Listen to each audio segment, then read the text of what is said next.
Hello students, welcome to my channel. आज है हमारा चैप्टर 1 इंडियन इकॉनमी का, और इसका नेम क्या है? Indian economy on the eve of independence. कि इंडिपेंडेंस के टाइम पे हमारी इंडिया की जो इकॉनमी थी उसकी क्या हालत थी। ठीक है, Indian economy was exploited by Britishers. हमारी जो इंडियन इकॉनमी थी उसको किसने एक्सप्लॉयट किया था? ब्रिटिशर्स ने एक्सप्लॉयट किया था। मतलब सारा का सारा जो भी उसके अंदर ख़राब किया था हमारी इंडिया की इकॉनमी को, उसको किसने किया था? हमारे ब्रिटिशर्स ने किया था। ब्रिटिशर्स ने हमारे क्या क्या एक्सप्लॉयट करा? ब्रिटिशर ने तीन चीज़ें एक्सप्लॉयट करी। सबसे पहला तो एग्रीकल्चर सेक्टर एक्सप्लॉयट करा, दूसरा इंडस्ट्रियल सेक्टर एक्सप्लॉयट करा, और तीसरा उन्होंने इंटरनेशनल ट्रेड भी हमारी एक्सप्लॉयट कर दी। मतलब हर चीज़ में उन्होंने क्या कर दी? खराब कर दिया, इंडिया को बिल्कुल ख़त्म कर दिया। ठीक है, सबसे पहले हम पढ़ते हैं एग्रीकल्चर सेक्टर। एग्रीकल्चर सेक्टर में हमारा क्या क्या हुआ, सारी की सारी थोड़ी सी स्टोरी सी समझते हैं। ठीक है। Zamindar were known as the owner of the soil. बोलते हैं हमारे क्या होता था एग्रीकल्चर सेक्टर में ना, एक आपके जमींदार होते थे। जमींदार कौन होता है? जो उस लैंड का ओनर होता है। ठीक है, जो लैंड है उसका जो ओनर है उसको हम क्या कहते हैं? जमींदार कहते हैं। उनको क्या करना होता था? उनको दे have to pay a fix sum to the government by the way of taxes.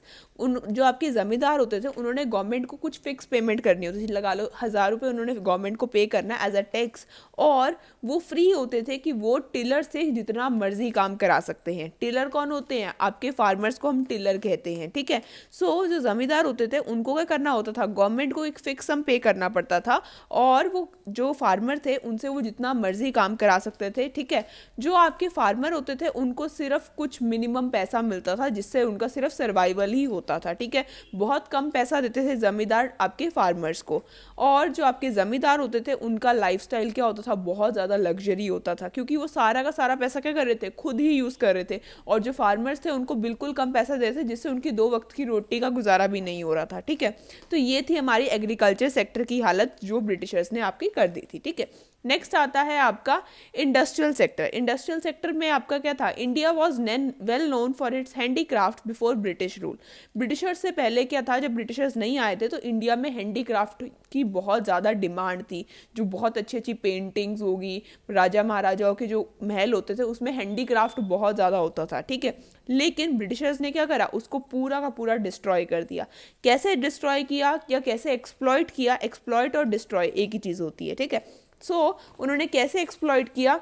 Foreign demand was destroyed by the heavy duty on exports. Duty का मतलब क्या होता है? टैक्सेस होता है। ठीक है, तो उन्होंने क्या करा? हमारी फॉरेन डिमांड और डोमेस्टिक डिमांड दोनों ही खत्म करके रख दी। कैसे खत्म करी? हमारे इंडिया से सामान जो क्या जाता था? बाहर जाता था, उस पर आपके ब्रिटिशर्स ने क्या लगा दिए? हाई टैक्सेस लगा दिए। ठीक है, अब इंडिया का सामान जो 100 रुपये में बन रहा था उसके ऊपर उन्होंने 200 रुपये टैक्सेस लगा दिए। ठीक है, तो वो चीज़ कितने की होगी? 300 की होगी। अब 300 रुपये की चीज़ फॉरेन में कौन खरीदेगा जब उनको उससे सस्ते में मिल रही है? ठीक है, फॉरेन डिमांड आपकी कैसे डिस्ट्रॉय हुई? उन्होंने एक्सपोर्ट पे क्या लगा दिए? बहुत सारे टैक्सेस लगा दिए, जिससे हमारी फॉरेन डिमांड क्या होगी? खत्म होगी। सेकेंडली, आपके ब्रिटिशर्स ने डोमेस्टिक डिमांड को भी खत्म कर दिया। डोमेस्टिक डिमांड कैसे खत्म हुई? उन्होंने क्या किया? ब्रिटिशर्स ने अपने गुड्स को क्या करा? फ्री में इंपोर्ट करना शुरू कर दिया। जो भी आपके ब्रिटिशर्स के गुड्स बनाते थे वो लोग, ठीक है, ब्रिटिशर्स से जो भी हमारे इंडिया में सामान आ रहा था वो फ्री ऑफ कॉस्ट, उसके ऊपर कोई भी टैक्स नहीं लग रहा था। तो वो क्या पड़ रहा था? इंडिया के लोगों को सस्ता पड़ रहा था। तो इससे क्या हुआ? हमारी डोमेस्टिक डिमांड भी खत्म होगी और हमारी फॉरेन डिमांड भी खत्म हो गई। दो वे से खत्म हुई। फॉरेन में हमने क्या करा? इन्होंने हैवी टैक्सेस लगा दिए ताकि हमारी फॉरेन की डिमांड खत्म हो जाए, और जो ब्रिटिशर्स का सामान आ रहा था इंडिया में उस पर हमारी क्या थी? ड्यूटी फ्री, मतलब कोई भी टैक्स नहीं लग रहा था। ये हमारी इंडस्ट्रियल सेक्टर की हालत थी। आगे चलते हैं इंटरनेशनल ट्रेड। इंटरनेशनल ट्रेड को उन्होंने कैसे एक्सप्लॉइट किया? इंटरनेशनल ट्रेड हमारी एक्सप्लॉइट हुई डिस्क्रिमिनेटेड टैरिफ पॉलिसी की वजह से। डिस्क्रिमिनेटेड टैरिफ पॉलिसी में क्या होता है? आपका क्या हो रहा था? Duty free export of Indian raw material to fulfil industrial needs in Britain. आपके क्या कर रहे थे? जो आपके ब्रिटिशर्स थे उन्होंने क्या करा? इंडिया को सिर्फ और सिर्फ किसकी तरह यूज़ करा? रॉ मटेरियल की तरह यूज़ करा, क्योंकि इंडिया में रॉ मटेरियल्स एग्रीकल्चर वगैरह बहुत था। तो उन्होंने क्या करा? इंडिया को सिर्फ रॉ मटेरियल के लिए यूज़ करा, और इंडिया से क्या जाता था? रॉ मटेरियल पे कोई भी टैक्सेस नहीं लगते थे, और वो बिना टैक्सेस के बाहर चला जाता था। ठीक है, और जो आपके ब्रिटिशर्स होते थे वो क्या करते थे? अपना सारा का सारा सामान जो उन्होंने इंडिया के रॉ मटेरियल यूज़ करके जो भी सामान बनाया था वो इंडिया में भेजते थे, वो भी ड्यूटी फ्री। ठीक है, मतलब क्या है? इंडिया से रॉ मटेरियल बिना टैक्सेस के जा रहे थे और ब्रिटिशर्स से जो फिनिश गुड्स थे वो बिना टैक्सेस के आ रहे थे। तो हमें इंडिया को उन्होंने किस तरह से यूज़ करा, सिर्फ और सिर्फ रॉ मटेरियल की तरह यूज़ करा, ठीक है। इंडिया किसका प्रोवाइडर बन गया, बस रॉ मटेरियल का। और इंडिया सारे के सारे फिनिश गुड्स कहाँ से आते थे, ब्रिटिशर्स की ब्रिटिश से आते थे, और वो भी क्या होते थे, लो कॉस्ट के होते थे, क्योंकि उस पर कोई भी टैक्स नहीं लग रहा था। तो इस वजह से हमारी इंडिया की सारी डिमांड क्या हो गई, ख़त्म हो गई, ठीक है। आई होप आपको क्लियर होगा कि क्या एग्रीकल्चर सेक्टर की हालत थी, क्या आपकी इंटरनेशनल ट्रेड की थी और क्या इंडस्ट्रियल सेक्टर की थी। अब आता है आपका फीचर्स ऑफ इकॉनमी। अब आपकी इंडियन इकॉनमी के फीचर क्या थे on the time of independence, on the eve of independence. सबसे पहला तो क्या आता है आपका स्टेगनेंट इकॉनमी। स्टेगनेंट इकॉनमी कौन सी इकॉनमी होती है, जिसके अंदर लिटल या फिर नो ग्रोथ होती है, ठीक है। या तो थोड़ी सी ग्रोथ होती है या बिल्कुल भी नहीं होती। उस टाइम पे हमारी ग्रोथ रेट क्या थी, बहुत ज़्यादा कम थी। ग्रोथ रेट हमारी कितनी थी, 0.5% थी on the eve of independence, ठीक है। और हमारी सारी की सारी पॉपुलेशन गरीबी में रह रही थी, ठीक है। हमारा स्टैंडर्ड ऑफ लिविंग बहुत ज़्यादा लो था, और भूखमरी जो थी एक बहुत ज़्यादा कॉमन प्रॉब्लम थी उस टाइम पे, ठीक है। स्टेगनेंट इकॉनमी, कई बार एक नंबर में क्वेश्चन आ जाता है, what is stagnant economy. Stagnant economy वो इकॉनमी होती है जिसके अंदर लिटल या फिर नो ग्रोथ होती है। सेकेंड पॉइंट की तरफ चलते हैं। सेकेंड पॉइंट क्या है आपका, बैकवर्ड इकॉनमी। बैकवर्ड इकॉनमी वो होती है जिसके अंदर पर कैपिटा इनकम क्या होता है, बहुत ज़्यादा लो होता है, ठीक है। उस टाइम पे पर कैपिटा इनकम का मतलब क्या है, एवरेज इनकम की, जिसकी भी किसी बंदे की एवरेज इनकम कितनी है। तो उस टाइम पे जो पर कैपिटा इनकम थी वो सिर्फ 230 रुपये थी, ठीक है। पर कैपिटा इनकम बहुत ज़्यादा कम थी, इस वजह से इंडिया की इकॉनमी क्या थी उस टाइम पे, बैकवर्ड थी। नेक्स्ट आता है एग्रीकल्चर बैकवर्डनेस। उस टाइम पे हमारा एग्रीकल्चर भी क्या था, बहुत ज़्यादा बैकवर्ड था। इवन आपकी 72% पॉपुलेशन क्या लगी हुई थी, एग्रीकल्चर में काम कर रही थी, लेकिन जो उसका कॉन्ट्रीब्यूशन था सिर्फ और सिर्फ कितना था, 50%। 72% लोग लगे हुए हैं, लेकिन जो आउटपुट आ रहा था वो सिर्फ 50% आ रहा था। तो एग्रीकल्चर भी उस टाइम पे बहुत ज़्यादा बैकवर्ड था। नेक्स्ट चलते हैं, food grain was बेयरली enough for subsistence. जो वो एग्रीकल्चर से प्रोडक्शन निकल के आ रही थी वो सिर्फ सब्सिस्टेंस के लिए ही इनफ थी। सब्सिस्टेंस का मतलब क्या होता है कि खुद के लिए, जो फार्मर उगा रहा था वो खुद में ही कंज्यूम कर रहा था, वो मार्केट में बेचने के लिए नहीं जा रहा था।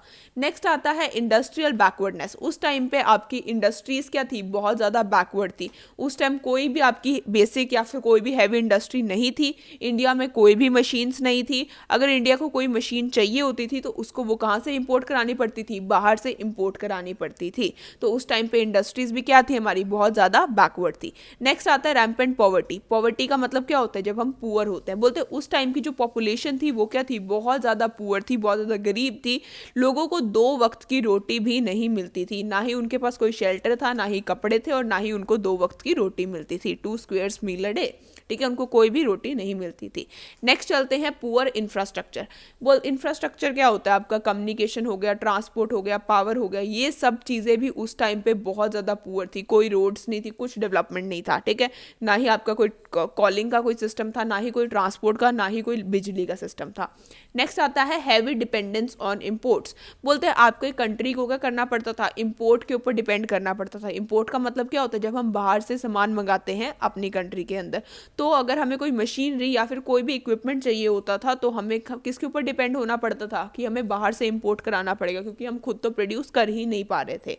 लास्ट पॉइंट आता है लिमिटेड अर्बनाइजेशन। बोलते जो हमारी सारी की सारी पॉपुलेशन थी वो कहाँ पर रह रही थी, विलेजेस में रह रही थी। सिर्फ 14% ऐसे लोग थे जो अर्बन एरिया में रह रहे थे, बाकी की 86% जो भी आपकी पॉपुलेशन थी, ठीक है, वो सारी की सारी किस में थी, रूरल एरिया में रह रही थी। सारे लोग गाँव में रह रहे थे, अर्बन एरिया में कोई भी नहीं रह रहा था, ठीक है। सो ये बहुत इंपॉर्टेंट है, फीचर्स ऑफ इंडियन इकॉनमी। ये बहुत इंपॉर्टेंट क्वेश्चन है, ये पेपर में आता है, ठीक है। अब इसको याद करने का तरीका बताती हूँ, क्योंकि बच्चों को अंदर का सब पता चल जाता है लेकिन बच्चों से पॉइंट्स नहीं याद होते। हाउ टू लर्न, इसकी ट्रिक बताती हूँ। सबसे पहले इसको याद कैसे करना है, सबसे पहले इकॉनमी कौन सी थी, स्टेगनेंट इकॉनमी थी। दूसरी कौन सी थी आपकी, बैकवर्ड इकॉनमी। सबसे पहले आपका क्या हो गया, स्टेगनेंट इकॉनमी है, दूसरी कौन सी है, बैकवर्ड इकॉनमी। 3 आपके बैकवर्ड के पॉइंट्स है। सबसे पहले स्टेगनेंट इकॉनमी, फिर बैकवर्ड इकॉनमी। बैकवर्ड इकॉनमी के साथ और कौन सा बैकवर्ड है, एग्रीकल्चर भी बैकवर्ड है और इंडस्ट्रियल भी बैकवर्ड है, ठीक है। सबसे पहला क्या था, स्टेगनेंट इकॉनमी, फिर क्या है हमारा, बैकवर्ड इकॉनमी। बैकवर्ड इकॉनमी के साथ 2 और पॉइंट है, एग्रीकल्चर भी आपका बैकवर्ड था और इंडस्ट्रीज भी क्या थी आपकी, बैकवर्ड थी। इसके बाद 2 पी से पॉइंट है। पी से क्या हो गया आपका, पॉवर्टी, और पी से क्या हो गया आपका, पुअर इंफ्रास्ट्रक्चर, ठीक है। सो हमने सबसे पहले क्या करा, स्टेगनेंट इकोनॉमी, उसके बाद क्या है, 3 बैकवर्ड के पॉइंट है, सिंपल बैकवर्ड है, फिर एग्रीकल्चर बैकवर्ड है, फिर इंडस्ट्रियल बैकवर्ड है, ठीक है, ये पॉइंट याद हो गए। उसके बाद हमारे पास क्या है, 2 पी है, पहला पी क्या है, पी फॉर पॉवर्टी, और दूसरा क्या है, पुअर इंफ्रास्ट्रक्चर। उसके बाद एक आपका हैवी है, दूसरा आपका लिमिटेड है। हैवी किसके ऊपर डिपेंड थे हम, इंपोर्ट्स के ऊपर डिपेंड थे। दूसरा क्या है आपका, लिमिटेड क्या है आपकी, अर्बनाइजेशन, ठीक है। एक बार फटाफट रिपीट करते हैं। सबसे पहला पॉइंट क्या था, स्टेगनेंट इकोनॉमी। 3 क्या है हमारे, बैकवर्ड है, पहला क्या हो गया, बैकवर्ड सिंपल वाला, दूसरा एग्रीकल्चर वाला, और तीसरा इंडस्ट्रियल वाला, ठीक है। उसके बाद 2 हमारे पी हैं, पहला पी क्या है, पॉवर्टी, दूसरा पी क्या है, पुअर इंफ्रास्ट्रक्चर। इसके बाद क्या आता है, एक आपका हैवी है, दूसरा क्या है, लिमिटेड है। हैवी क्या है आपका, इंपोर्ट के ऊपर डिपेंड हो, और लिमिटेड क्या है आपकी, अर्बनाइजेशन है। आई होप आपको याद होगा, एक बार फटाफट आप लोग भी रिपीट करो कि पहला क्या था, स्टेगनेंट इकोनॉमी, बाकी 3 क्या पॉइंट थे, बैकवर्ड के थे, बैकवर्ड इकोनॉमी सिंपल वाला, एक एग्रीकल्चर वाला, और एक आपका इंडस्ट्रियल वाला। 2 पी से पॉइंट थे, पी से कौन से पॉइंट थे, पहला क्या हो गया, पॉवर्टी, दूसरा क्या हो गया, पुअर इंफ्रास्ट्रक्चर। उसके बाद एक हैवी था, दूसरा क्या था, लिमिटेड। हैवी क्या है आपका, डिपेंड इंपोर्ट्स पे है, और लिमिटेड क्या है आपकी, अर्बनाइजेशन है। आई होप आपको आज का वीडियो लेक्चर अच्छा लगा होगा, ठीक है। अगर कोई डाउट्स है तो आप मुझसे पूछ सकते हो, और अगर आपको कोई पॉइंट्स याद नहीं हो रहे हैं, किसी के लिए ट्रिक चाहिए आपको कि हम कैसे याद करें, तो आप मुझे कमेंट्स में बता सकते हो, ठीक है। मैं आपको बता दूंगी कोई ना कोई ट्रिक, ठीक है। So do like, comment and share, support करो बहुत ज़्यादा, ठीक है। मैं आगे बहुत सारी वीडियोस भी लेकर आऊँगी। Thank you.